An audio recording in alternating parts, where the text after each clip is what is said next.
যাব ওলাইছোঁ আজি গোলাঘাট কমাৰবন্ধা ৰাইডঙিয়ালৈ আৰু ইয়াৰ আগৰ পেণ্ডেলটো দেখুৱাইছিলোঁ আমি বাগানৰ মাজত আছিলোঁ আৰু মোৰ গা যথেষ্ট বেয়া তাৰমানে একদম ডিঙিৰ পৰা পিঠিলৈকে গোটেই বিষ যেনে তেনে মানে কাপোৰযোৰ পিন্ধি মানে ওলাই আহিছোঁ নাজানো কি কাৰণে বিষটো হ'ল অলপ অলপ হৈ আছিল কিন্তু ৰাতিপুৱা মানে গাড়ী চাড়ী ধুলোঁ গাড়ী ধুই কিনে গা পা ধুই অহাৰ পিছত মানে এনেকুৱা বিষ সাংঘাতিক মানে মই লৰিব পৰা নাই চকু পানী ওলাই গৈছে তাৰপিছত যেনে তেনে আহি ফাৰ্মাচী এখন পালোঁ আৰু ফাৰ্মাচীত এয়া মালিচ আৰু টেবলেট ল'লোঁ আৰু টেবলেট আৰু মালিচটো লৈ কিনে জাৰ্ণি কৰিব লাগিব যিহেতু ড্ৰাইভিঙো কৰিব লাগিব নিজে গাড়ী চলাওঁ আহি তিনিআলি এটাত অকণমান খাই ল'লোঁ যিহেতু ৰাতিপুৱা একো খোৱা হোৱা নাই আজি মোৰ লগত প্ৰশান্ত দা আহিছে গতিকে প্ৰশান্ত দা মই আৰু কবিতা বা আহি আছোঁ আৰু এয়া গোলাঘাট টাউনৰ মাজে মাজে আৰু যেনে তেনে আহি আমি পাই গ'লোঁ আমাৰ পেণ্ডেল আৰু এইটোৱে হৈছে পেণ্ডেল কিন্তু গোলাঘাট টাউনটোৰ মানে ৰাস্তা ইমান মানে বহুত ৰাস্তা আছে ইয়াত মানে ৰাস্তা ওলোৱাটো বৰ দিগদাৰ আমাতকৈ বাছখন বহুত আগত আহিছিল কিন্তু বাছৰ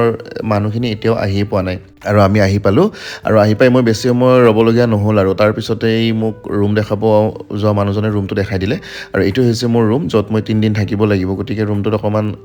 নিজৰ মতে সজাই ল'লোঁ আৰু বস্তু বাহানিখিনি মই গাড়ীৰ পৰা নমালোঁ ইফালে বিষ পিঠিৰ ক'তো ওলাই যাবলৈ মন যোৱা নাই আজি সোনকালে আহি পালোঁ তথাপিতো ক'তো ওলাই নগ'লোঁ তাৰপিছতে বৰমাগৰাকীয়ে চাহ একাপ দিলে আৰু এই চাহ একাপ খাই অলপমান ৰেষ্ট লৈ লওঁ যিহেতু ৰাতিলৈ আকৌ নাটক আছে